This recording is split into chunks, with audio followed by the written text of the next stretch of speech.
Everyone, this is the view I am talking about. শুরু করা যাক। আমার ছোট থেকে ইচ্ছা ছিল গ্র্যান্ড স্ট্যান্ডে আসার, তো আজ আমি এসেছিলাম। তো গ্র্যান্ড স্ট্যান্ডে আসার পর প্রথমে আমি দেখতে পারি যে এখানে স্টেডিয়ামটা কানায় কানায় খালি ছিল, কজ আমি খুব তাড়াতাড়ি এসে পড়েছিলাম। সোহান প্র্যাকটিস করছিল, খালেকার হাসান স্ট্রেচিং অ্যান্ড জাকের ভাই ব্যাটিং। আমি এই সুযোগে গ্র্যান্ড স্ট্যান্ড ঘুরে ঘুরে দেখছিলাম, তখনই আমি দেখতে পেলাম যে শরীফ ভাই শট দিল, লিটন হাই দিল, রিশাদ শুয়ে গেল, আমি পোজ দিলাম, সাব্বির আসতেছিল, বলগুলো টুসটাস করে ফেলে দিল। এই সুযোগে আমি একটা ছবি তুলে নিলাম, একটা না কয়েকটা, সাথে মাঠেরও। তো যাই হোক, টসের সময় এসে পড়ে অ্যান্ড টসে শান্ত ভাই জিতে যায় অ্যান্ড ফিল্ডিং এর সিদ্ধান্ত নেয়। তামিম সাহেব ড্রেসিং রুমের দিকে দৌড় দেয়। অবভিয়াসলি ওরা ওপেনার্স, তাই ফিজকে সামনাসামনি দেখি, শামিম, ইমন, রিশাদকেও, সামি ভাই এবং ফাহিম ভাইকেও, যারা আমাদের বাংলা কমেন্টেটর। হৃদয়ের হাসি। সারপ্রাইজিংলি আশরাফুল ভাই আমাকে দেখতে পারে এবং আমাকে হাই ব্যাক করে। তারপর সামি ভাই তাকে টেনে নিয়ে ট্রফি টেনে নিয়ে আসে, মানে আমার সামনেই থাকে ট্রফিটা। সালাউদ্দিন ভাইকেও দেখি, কিন্তু ট্রফি দেখার পর আমার চোখ আর সরেই না, তাই একসাথে একটা ছবি তুলে নিই। মানে আপনারা দেখেন কি সুন্দর। ইন দ্য মিন টাইম নাফিস ভাইয়ের সাথে দেখা হয়, দুর্বাররা স্ট্যান্ড নিয়ে নেয়, ওরা ফিল্ডিং এর জন্য রেডি হতে থাকে, সাথে বাঘ মামাও। সাইফ ক্রিজে চলে যায় ততক্ষণে। হাসান করে প্রথম বল, একদম ফার্স্ট ওভারে প্রথম বলটা সাইফ স্টক করে দেয় অ্যান্ড সিঙ্গেল হয়ে যায় একটা। এর পরের বল যখন তামিমকে করতে যায়, তামিম একটা সেন্সিবল ব্যাটিং করে। ভাবলাম একটু অ্যাঙ্গেলটা একটু চেঞ্জ করে দেখি কি শট মারে কিনা, তারপর দেখি তামিম একটা 4 মেরে দিল। দোয়া করতেছিলাম সাহেব যেন এইদিকে মারে, আর এইদিকেই মারলো, কিন্তু 4 হয়নি। এটা আফসোস লাগছিল তখন একটু। সেকেন্ড ওভারে মিস্ট্রি স্পিনার আলিসান রহমান আসে এবং তাকে স্বাগতম জানায় আমাদের তামিম ভাই একটা 6 দিয়ে। খুব ভালো লাগছিল শটটা দেখে। পাওয়ার প্লে ছিল, সো সেন্সিবল ব্যাটিং করলে অবশ্যই 200 রান করা সম্ভব, কজ এই মাঠে 200 রান করা যাবে না, এটা অসম্ভব কিছু না, ক্রিকেটাররা বলেছিল। কিন্তু তারপরও আমার আস্থা ছিল যে আজকে একটা ভালো শট হবে। অ্যান্ড আমার মনের কথাই যেন শুনে ফেলছিল তামিম এবং সাইফ মিলে। লাইক কি সুন্দর ব্যাটিং করছিল, ওদের ব্যাটিং দেখে আমার খুব ভালো লাগলো, কারণ যখন দরকার হচ্ছিল ওরা ব্লক করছিল, এটা খুব ভালো ছিল। অ্যান্ড সময় মতো এরকম শটও দিচ্ছিল, যা দেখার মতো ছিল। মানে সামনে থেকে এরকম শট দেখলে কার না ভালো লাগে। 4 হয়ে যায়, ধরতেও পারে না। দুর্বারও ট্রাই করছিল চাপে ফেলার জন্য, কিন্তু ওরা যখনই চাপে ফেলানোর চেষ্টা করছে তখনই আমাদের তামিম ভাই শট দিচ্ছিল, classy dashing shot, like dashing shot. একটা জিনিস ভালো ছিল এবার, সেটা হচ্ছে রিপ্লে সিস্টেম, খুব সুন্দরভাবে দেখা যাচ্ছিল। সামনাসামনি তো এরকম 4 দেখছিলাম, কিন্তু রিপ্লেতে দেখতেও আরো ভালো লাগছিল। একমাত্র হাসানই চাপে ফেলানোর চেষ্টা করছিল, কিন্তু সেটাও কার্যকর হয়নি সাইফের কাছে। দেখুন শটটা দেখুন জাস্ট, সাইফ এ ওভারে 3টা 6 মেরেছিল, যা দেখতে মনোমুগ্ধকর ছিল। আমার পিছনের সিটেই ছিল জাকিরের বন্ধু, মানে জাকিরের একদম কাছের মানুষ ছিল সে, কিন্তু বেচারা কাছকে দলে এনে এনে আর তামিম ওর খেলা দেখাচ্ছিল, মানে ভালোই খেলা দেখাচ্ছিল, শুধু 6-4 6-4। গ্যালারি পুরো ফুল ছিল। মানে আমি যখন ছিলাম তখন তো ফুল ছিল না, বাট আস্তে আস্তে খেলাটা যখন রোমাঞ্চকর হওয়া শুরু হয় তখন গ্যালারি একদম ভরে যেতে থাকে। সাইফ অ্যান্ড তামিমের খুব ভালো পার্টনারশিপ হয়, তখন 90 রানের পার্টনারশিপ অলরেডি হয়ে গিয়েছে। তো এই ফাঁকে হচ্ছে আমাদের সাইফ ভাইয়ের 50 হয়ে যায়, সে 50 সেলিব্রেশন করে। তার শুধু 4-6 আর 4-6 দেখা ছাড়া আমাদের কোনো উপায় ছিল না। আমি তো গ্র্যান্ড স্ট্যান্ডের লোয়ার রাউন্ডে ছিলাম, আমি একটু আপার রাউন্ডে ওঠার চেষ্টা করি অ্যান্ড এখান থেকে ভিউটা দেখার চেষ্টা করি। লাইক এখান থেকে ভিউ দেখতে অসাধারণ তো অবশ্যই লাগে, কিন্তু নিচে থেকে একটু বেশি রিয়েলিস্টিক লাগে। এটা ছিল অ্যাকচুয়ালি সাইড ল্যান্ড ক্যামেরা, এখান থেকে নো বল চেক করা হয়। অ্যান্ড এত যুদ্ধ হচ্ছে just because of this trophy. Like this ট্রফির জন্য আমাদের এত যুদ্ধ করতে হচ্ছে, বাট যুদ্ধটা ওর্থ ইট অবভিয়াসলি। এই ভিউটা আমি মিস করতে চাচ্ছিলাম না, তাই 2-1টা ছবি তুলে নিই। টি স্পোর্টসের ক্যামেরা ছিল সেখানে, যেটা অফিসিয়ালি ব্রডকাস্ট করছিল ম্যাচটি। অ্যান্ড আমার ছবি তোলার ফাঁকে ফাঁকেই দেখা গেল যে 100 রানের পার্টনারশিপ হয়ে গেছে ওদের ভিতরে। ওরা ব্যাটিংটা এত সহজ বানিয়ে দিয়েছিল যে মনে হচ্ছিল জাস্ট ব্যাটে বলে লাগলেই 4-6 হবে। সো আমি নিশ্চিত ছিলাম যে ওরা ভালো রান করতেছে, তাই আমি একটু ছবি তুলেই থাকি। গান বাজনা হচ্ছে এর ভিতরে, তামিম ভাই হচ্ছে গান বাজনার তালে তালে 50 করে ফেলছে। ভাবলাম সাইড লাইন থেকে একটা শট নিয়ে দেখি, বাট এই সময় তামিম একটা যে শটটা দিচ্ছে রে মামা, একদম দিয়ে দিচ্ছে। আপার স্ট্যান্ডে অ্যাকচুয়ালি ভিআইপি রুম থাকে, জাস্ট প্লেয়ার ফ্যামিলি অ্যান্ড বিসিবিদের জন্য। খেলা হচ্ছে না, ফ্ল্যাশ মব চলবে না, অবভিয়াসলি ফ্ল্যাশ মব চলবে, তাও স্টেডিয়ামে চলবে। একদম সবাই একসাথে সারিবদ্ধভাবে সবাই হচ্ছে ফ্ল্যাশ মবে অংশগ্রহণ করছে। এর ভিতরে 2টা মজার কাহিনী হয়েছে। ফার্স্টেরটা বলি, আমাদের ক্যামেরাম্যান কোনোভাবেই নিচ্ছিল না, মানে স্ক্রিনে নিচ্ছিল না, সে আমাদেরকে স্ক্রিনে দেখাবে না, দেখানো হবে না মানে দেখাবে না। সে আমাদের আশেপাশে চারপাশে দেখাচ্ছে কিন্তু আমাদের দেখাচ্ছে না।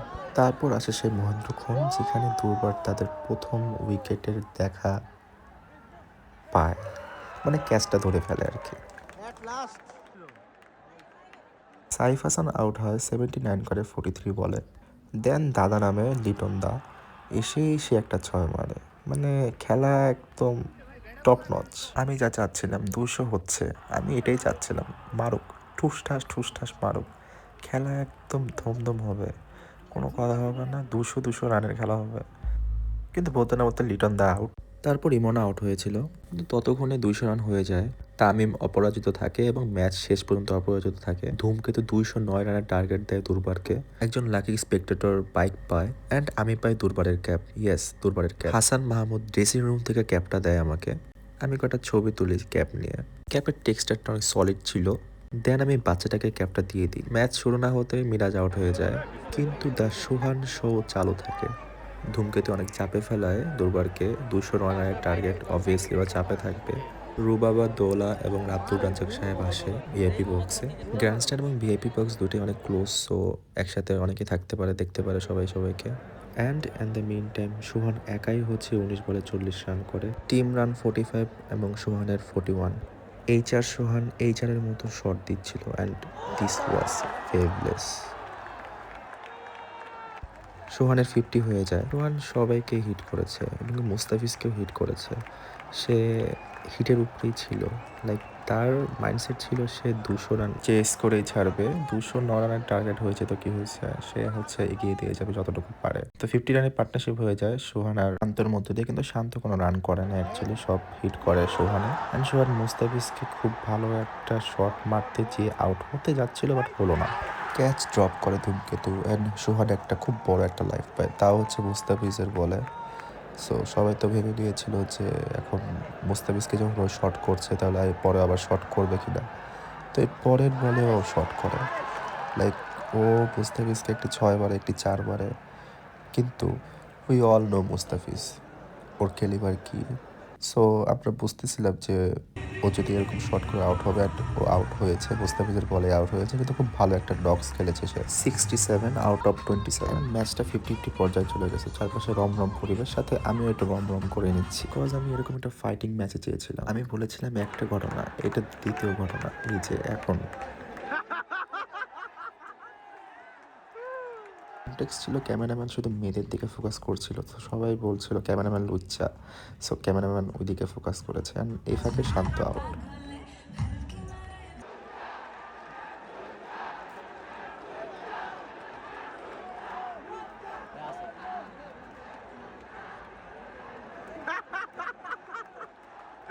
এটা ছিল দ্বিতীয়বার। ম্যাচ এবং ক্রাউডের মজা নিতে নিতে ম্যাচ চলে আসছে হাফ ওয়েতে। থ্যাঙ্কস টু সোহানের থান্ডার ব্যাটিং, এখন দুর্বার হচ্ছে একটু ভালো পজিশনে আছে। নুরুল হাসান সোহান এবং আফিফ হোসেন খুব ভালো একটা পার্টনারশিপের দিকে যাচ্ছিল, যার কারণে 10 ওভারে ওদের রান হয়ে যায় 105। এখন আর কেউ বলতে পারছিল না যে ধূমকেতু জিতবে শিওর, কারণ এখন হচ্ছে স্কোরটা একদম সমান সমান লড়াই হচ্ছে। এটাই অ্যাকচুয়ালি সবাই চাচ্ছিল। টিকিটের টাকা উসুল হয়ে গেছে যারা এই খেলা দেখতে এসেছিল। যারা লাইভে খেলা দেখেছে তারা জানে নুরুল হাসান সোহানের একটা বাউন্ডারি স্কোর কার্ডে দেখায়নি। এটা নিয়ে শান্ত হচ্ছে প্রতিবাদ করেছে অ্যান্ড সোহানও প্রতিবাদ করেছে। সাথে একটা দু দলের ভিতরে একটা গ্যাঞ্জামি হয়ে গিয়েছিল, মানে গ্যাঞ্জামও দেখে ফেলেছি, ম্যাচও দেখে ফেলেছি, সব কিছুই একদম এক প্যাকেজে হয়ে গেছে আমাদের। ফোর্থ আম্পায়ার অ্যাকচুয়ালি তখন সবাইকে একটু ঠান্ডা করায়, সবাইকে কাম ডাউন হতে বলে অ্যান্ড ইনিশিয়ালি ম্যাচ কিছুক্ষণ পরেই শুরু হয়ে যায়। নেক্সট ব্যাটসম্যান ছিল সাব্বির।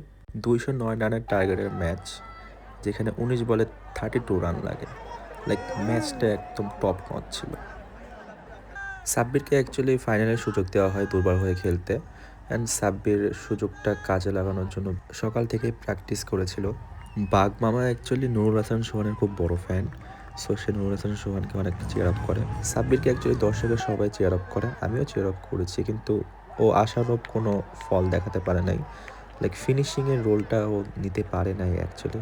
তার বলই কাজে লাগছিল না, কজ তার সামনে ছিল মুস্তাফিজ দ্য ফিজ।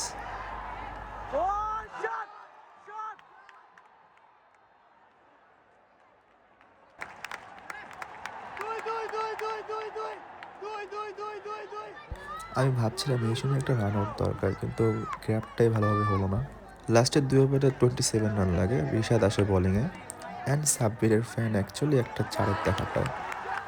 খুব ভালো একটা চার ছিল। ম্যাচে উত্তেজনা অনেক ছিল, কজ 8 বলে 22 রান যখন লাগে তখন একটি 6 মেরে দেয় ধ্রুব, যেটা সেকেন্ড স্ট্যান্ডে চলে যায়। কিন্তু লাস্ট বলে রিশাদ একটা কামব্যাক করে অ্যান্ড লাস্ট ওভারে 16 রান দরকার, তাও মুস্তাফিজের ওভারে। ভাবা যায় রিশাদ খুব বড় কাজ করেছে। We all know what will happen when Mustafiz will bowl the last over. তারপর আমি ভাবলাম মুস্তাফিজের ওভারে 4-6 মারার পর 4টে কিনে কথা, উল্টো আউট হতে হতে বেঁচে গেল। মুস্তাফিজের লাস্ট বলে লাগতো 9 রান এবং ব্যাটিংয়ে ছিল ধ্রুব অ্যান্ড ও জাস্ট 1 রান নিতে পেরেছিল অ্যান্ড ম্যাচটি ধূমকেতু জিতে যায় খুব বড় ব্যবধানে। অ্যান্ড নেক্সট কিছু মিনিট আমি কোনো কথা হবো না, cause you have to feel this.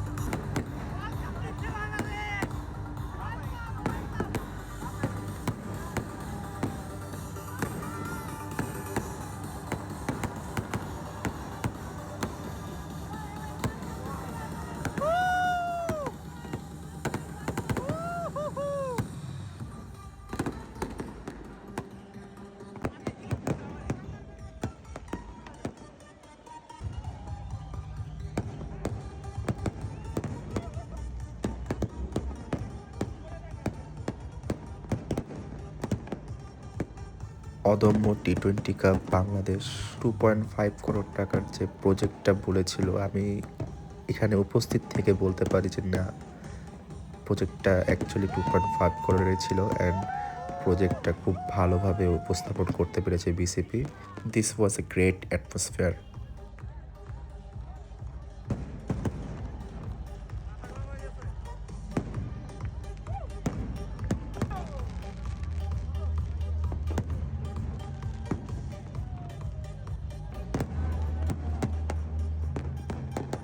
দীর্ঘ 10 মিনিটস আমরা উদযাপন দেখেছি ফায়ারওয়ার্কসের and it was a magical moment actually.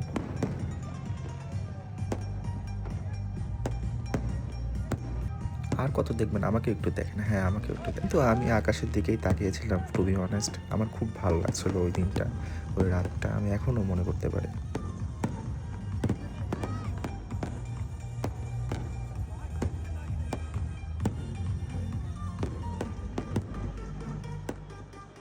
দুর্বার খুবই ক্লোজে গিয়েছিল অ্যান্ড ক্লোজে যাওয়ার একমাত্র হিরো ছিল সোহান, যার সাথে আমি ছবি তুলতে সক্ষম হয়েছি। হি ওয়াজ সাচ এ জেন্টলম্যান। একে একে বিসিবির সবাই আসা শুরু করে, সাথে খেলোয়াড়রাও একসাথে হওয়া শুরু করে, সবাই একসাথে মজা করছেন যেন কোনো ম্যাচই হয়নি এতক্ষণ। অ্যান্ড হবেই না, কারণ এটা নিজেদের ভিতরে একটি ম্যাচ ছিল যেটা বাংলাদেশ আনফর্চুনেটলি যেতে পারেনি টি-20 বিশ্বকাপে। And this little man win the bike.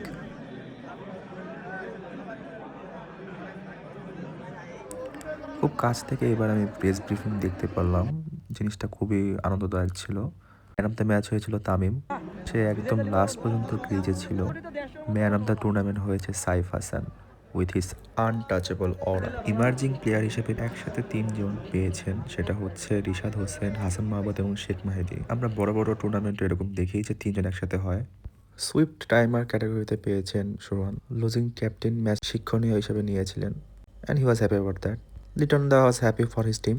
One spectator hold this and the winning moment for our Liton da, his team ধূমকেতু। এই কালারফুল দৃশ্যটা দেখার জন্য আমি আবার যেতে চাচ্ছি ম্যাচ খেলা দেখতে। আনফর্চুনেটলি একবারই খেলা হয়, so yeah, it was such a good ending to the cup, to the nation and এর মাধ্যমে বিশ্ববাসী আমাদের একটা স্ট্যান্ডার্ড দেখতে পেলো।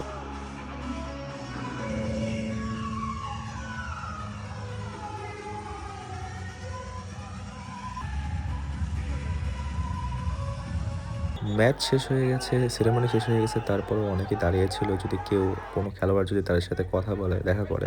মুস্তাফিজ একজন বড় ফ্যান এসেছিল, সে তার ড্রয়িং করে এসেছিল কিন্তু দেখাতে পারলো না। আমারও বাসায় যাওয়ার সময় এসে গেছে, তো যাওয়ার আগে আমি একটু ড্রেসিং রুমটা দেখে গেলাম বাংলাদেশ জাতীয় দলের। সো দিস ইজ ইট, অদম্য টি-20 কাপ বাংলাদেশের ফাইনাল ছিল ম্যাচটি।